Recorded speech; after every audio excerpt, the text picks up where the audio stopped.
सोचिए आफ्ताब मुगैरी के साथ।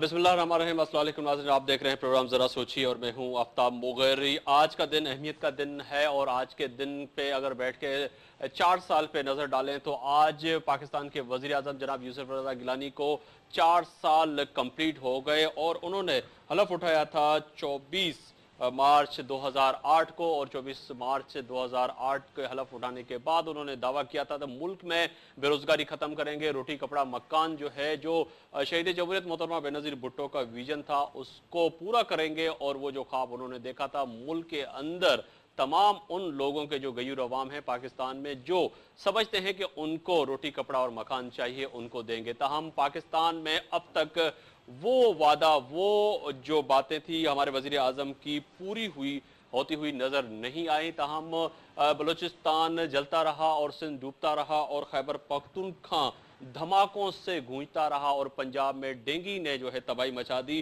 चारों सूबों की सूरत हाल 4 साल के अंदर हमारे सामने है और 4 साल गुजरने के बावजूद अब भी हम उसी ही मोड़ पे खड़े हैं। आज जिस तरह वजीर दाखिला सिंध जनाब मंजूर वसान साहब ने अपना पल्लू झाड़ते हुए कहा कि पुलिस के अख्तियारात रेंजर्स को दिए गए हैं और रेंजर्स फौरी कार्रवाई करे। क्या रेंजर्स के अख्तियारात देने ही वजीर दाखिला सिंध की जिम्मेदारी खत्म हो जाती है? ऐसे कई वजीर हैं जिन्होंने इन 4 सालों में इसी काबीना में रहते हुए कई वादे किए। किन्होंने तो वादे ये किए थे कि लोड शेडिंग खत्म होगी आने वाले साल में और मुल्क में जो है नई तब्दीली आएगी, एनर्जी क्राइसिस खत्म होगा और इंडस्ट्री को ग्रोथ मिलेगा और पाकिस्तान में इन्वेस्टर बैठेगा। ताहम इन्वेस्टर तो भाग गया और इंडस्ट्री को ग्रोथ भी नहीं मिली और आज लोग जो डेली वेजेस पे काम करने वाले हैं पर आज भी पाकिस्तान में एहतजाज करते हुए नजर आ रहे हैं, उनको रोटी कपड़ा मकान देने वाली हुकूमत एक वक्त का निवाला नहीं दे सकती।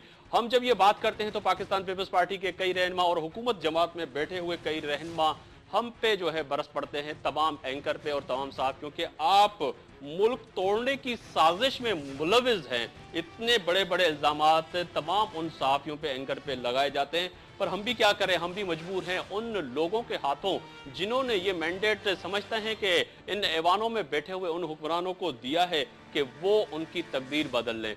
आखिर वो तकदीर नहीं बदलते तभी एक सहाफ़ी अपना कलम उठा के और तारीख लिखने पे मजबूर हो जाता है। आज इसी इशू पे बात करेंगे। जिन मेहमानों को मैंने दावत दी स्टूडियो में, मैं तारुफ कराता चलूँ। मेरी पहली मेहमान है नाज़िर रब्बानी साहिबा, रहनुमा पाकिस्तान तहरीक इंसाफ सिंध, और आपका बहुत शुक्रिया कि आप स्टूडियो में तशरीफ़ लाई।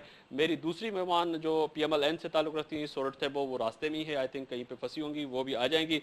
और इसके साथ साथ अहम जो इशू है यहाँ पर जो आज जिसको लाजमी हम आप आज के प्रोग्राम में शामिल करेंगे कि वज़ीर आला, साबिक वज़ीर आला सिंध जनाब अरबाब गुलाम रहीम को जिस तरह रुकनीत ख़त्म करने की जो है सूबाई वज़ीर आगा सुराज दुरानी एक करारदाद पेश की थी, उसके खिलाफ ये आज दरख्वास्त दायर की है साबिक सेनेटर गफ्फार कुरैशी साहब से। उससे भी रब्ता करेंगे, उनसे भी पूछेंगे कि आखिर ये क्या वजह है कि वज़ीर आला, साबिक वज़ीर आला सिंध गुलाम अरबाब रहीम पाकिस्तान नहीं आ रहे।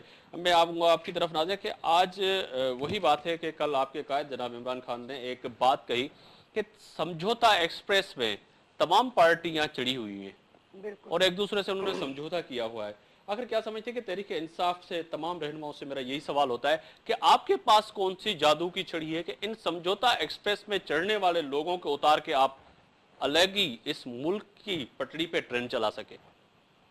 बिस्मिल्लाहिर्रहमानिर्रहीम। पहले शुक्रिया अदा करती हूँ आपने मुझे बुलाया इस प्रोग्राम में, और नहायत अफसोस के साथ मैं ये कहूँगी कि जो हालात चल रहे हैं हुकूमत के, उसके ऊपर जितना भी अफसोस किया जाए कम है। आप अगर आज 1 घंटे के लिए टीवी के आगे बैठ जाएं तो आप देखेंगे कि हर जगह एहतजाज हो रहे हैं, रोडों के ऊपर लोग निकले हुए हैं, इंडस्ट्री तबाह हो रही है, एग्रीकल्चर तबाह हो रहा है, और 4 साल हो गए गवर्नमेंट को, अभी क्या इनको टाइम नहीं मिला? ये समझौता एक्सप्रेस इसलिए, ये भाई भाई ये नूरा कुश्ती इसलिए चल रही है कि ये मिल के चल रहे हैं।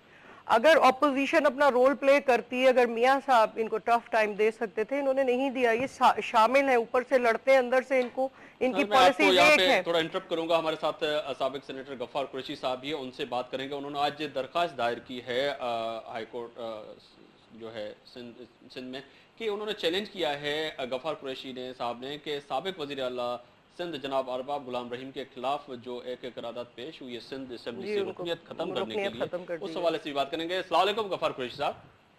जी वालेकुम अस्सलाम।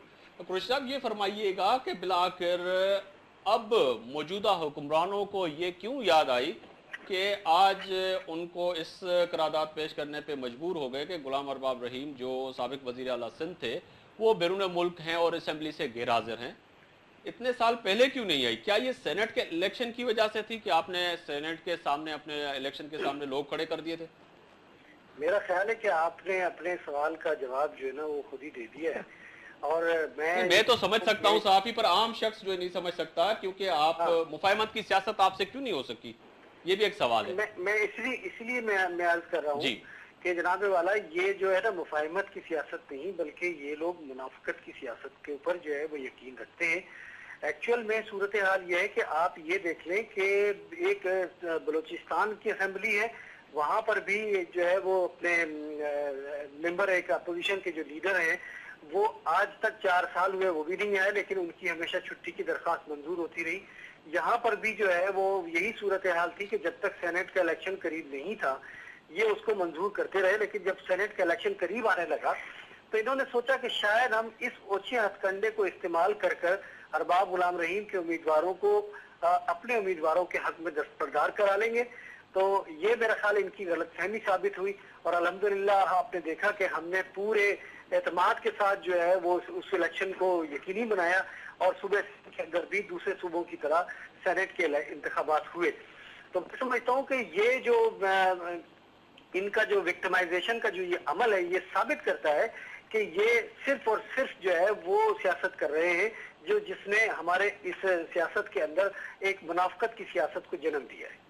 गफार कुरैशी साहब, पर यहाँ पे एक सवाल तो ये उठता है कि अब जो सूरत हाल है मुल्क की, एक तरफ मैंने अपने इब्तदाई जो है इंट्रो में भी कहा कि मुल्क के आज जो वजीर आजम है उनको 4 साल पूरे हो चुके हैं और उन्होंने 4 साल में बहुत से बड़े दावे भी किए हैं कि हमने पाकिस्तान की तकदीर बदलने की भी बात की थी उन्होंने आने से पहले। पर अब आप क्या समझते हैं कि इन 4 साल वजीर आजम को पूरे होने के बाद हम उसी दायने पे खड़े हैं कि आप वजीर आला साबिक पाकिस्तान आए या ना आए, या मुल्क के बारे में भी सोचेंगे? नहीं, मैं आपको ये बताऊं कि जहां तक 4 साल उनके दौरे हुकूमत के अंदर इस मुल्क की सूरत हाल का ताल्लुक है और हम कहाँ खड़े हैं, तो जनाब आप इससे अंदाजा कर लें कि जिस वक्त हमारे इनकी हुकूमत ने टेक ओवर किया था और इनकी हुकूमत बरसरे इक़्तिदार आई उस वक्त 60 रुपए का डॉलर था, आज डॉलर जो है वो 100 की हद को छू रहा है। आज कल उस वक्त पेट्रोल की कीमत क्या थी, आज पेट्रोल की कीमत क्या है, उस वक्त बिजली की कीमत और अगले महीने 7 रुपए और बढ़ रही है। उस वक्त तमाम हाल अभी आपके सामने है। मैं समझता हूँ कि हमारा मुल्क माशी तौर के ऊपर तो बिल्कुल तबाही के दाने के ऊपर चला गया है और जहां तक हमारी जो है वो खारजा पॉलिसी की सूरत हाल है उसमें आप ये देख लें कि आज इनकी गलत पॉलिसियों की वजह से इनके हमारे इस मुल्क के अंदर ड्रोन हमलों से लेकर और रेमंड डेविस जैसे वाकयात जो है ना वो उन्होंने जन्म लिया है। हमारी मुल्क की सालमियत जो है ना वो दाव पे लगी हुई है। अच्छा गफार कुरैशी साहब, आखिर में यही सवाल होगा कि क्या आप समझते हैं कि अरबाब गुलाम रहीम जिनके साथ इतनी वजीरों की फौज थी उस वक्त, तमाम वजीर उनके साथ थे, चाहे आपके कोलिशन पार्टनर मुत्तहिदा कौमी मूवमेंट की बात करें और आपकी जमात जिसको पाकिस्तान मुस्लिम लीग काफ कहें, कई लोग आपके साथ थे, आज क्यों वो खामोश हैं? उनके जो है क्या मुंह को ताले लग गए हैं कि अरबाब गुलाम रहीम के इश्यूज पे कोई बात ही नहीं कर रहा? नहीं, देखिए ये बात नहीं है। एक्चुअल में मेरा ख्याल आपने देखा नहीं है, हमारे उस वक्त के ज़माने में जितने लोग हमारे साथ थे, आप देखें कि फंक्शनल लीग उस वक्त साथ थी अरबाब गुलाम रहीम से, फंक्शनल लीग ने इस अमल के अंदर हिस्सा नहीं लिया। आपके अखबार मौजूद है, उनके लीडर ने भी कहा कि जी हम इसमें पार्टी नहीं बनना चाहिए। बयानात भी तो नहीं आए ना कि नहीं करना चाहिए, कि जो है खारिज भी नहीं करनी चाहिए, उसकी रुकनीत खत्म भी नहीं करनी चाहिए। बिल्कुल बयान आया है, एनपीपी का बयान आया है, मुर्तजा जतोई का बयान आया है, इसके अलावा लियाकत जतोई का बयान आया है। जो लोग अरबाब गुलाम रहीम के साथ थे उन सब के बयानात आए।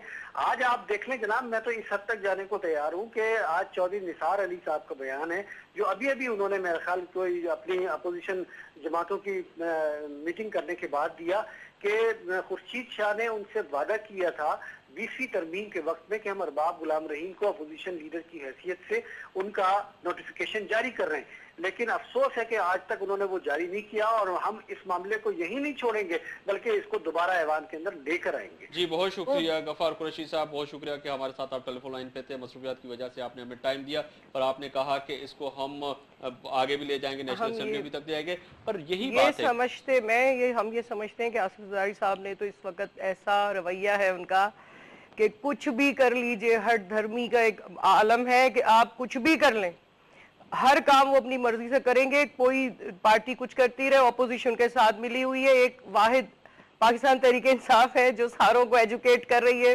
अवाम को बता रही है। आप तो बात कर रही है, मैं समझता हूँ कि तौकीर फातिमा भुट्टो को भी हम लाइन पर ले लेते हैं, वो भी हमारे अगर प्रोग्राम में टेलीफोन के जरिए अगर आ जाएंगी।